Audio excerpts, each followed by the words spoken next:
പത്തനംതിട്ട പന്തളത്ത് DYFI SDPI സംഘർഷം. ഏറ്റുമുട്ടലിൽ 3 ഡിവൈഎഫ്ഐ പ്രവർത്തകർക്കും 4 SDPI പ്രവർത്തകർക്കും വെട്ടേറ്റു. സംഘർഷത്തെ തുടർന്ന് പ്രദേശത്ത് പോലീസ് കനത്ത കാവൽ ഏർപ്പെടുത്തി.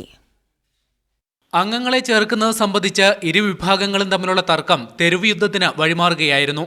കഴിഞ്ഞ ദിവസം നോമ്പ് തുറക്കാനായി കടക്കാട് മുസ്ലിം ജമാഅത്ത് പള്ളിയിലെത്തിയ SDPI പ്രവർത്തകരും ഡിവൈഎഫ്ഐ പ്രവർത്തകരും തമ്മിൽ സംഘർഷമുണ്ടായി. ഇതിൽ പരിക്കേറ്റ ഡിവൈഎഫ്ഐ പ്രവർത്തകരെ ആശുപത്രിയിലാക്കിയ ശേഷം തിരിച്ചെത്തിയ സംഘം SDPI പ്രവർത്തകരെ ആക്രമിക്കുകയായിരുന്നു.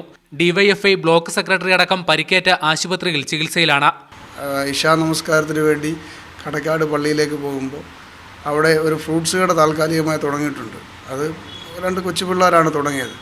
പക്ഷേ അതിൻ്റെ മുമ്പിൽ നിന്നുകൊണ്ട് പള്ളിയിലേക്ക് പോകുന്ന ഡിവൈഎഫ്ഐയുടെ പ്രവർത്തകർ തടഞ്ഞു നിർത്തി ആക്രമിക്കാൻ ശ്രമിക്കുന്നതിനെ കണ്ടുകൊണ്ട് എന്താണെന്ന് അന്വേഷിക്കാൻ ഇറങ്ങിച്ചെല്ലുകയും അവിടെ വെച്ചുണ്ടായ ഒരു അക്രമത്തിൻ്റെ ഭാഗമായിട്ടാണ് ഞാനിപ്പോൾ ഇവിടെ അഡ്മിറ്റ് ആയിരിക്കുന്നത്. പോലീസിന്റെ വിലക്ക് ലംഘിച്ച് പ്രതിഷേധ പ്രകടനം നടത്തിയതിന് 7 SDPI പ്രവർത്തകരെ പോലീസ് അറസ്റ്റ് ചെയ്തു. കൊലപാതക ശ്രമം, നിയമവിരുദ്ധമായി സംഘം ചേരൽ, കലാപമുണ്ടാക്കുന്നതിനുള്ള ശ്രമം മുതലായ വകുപ്പുകൾ ചുമത്തി കണ്ടാലറിയാവുന്നവരടക്കം 60ഓളം പേർക്കെതിരെ കേസെടുത്തിട്ടുണ്ട്.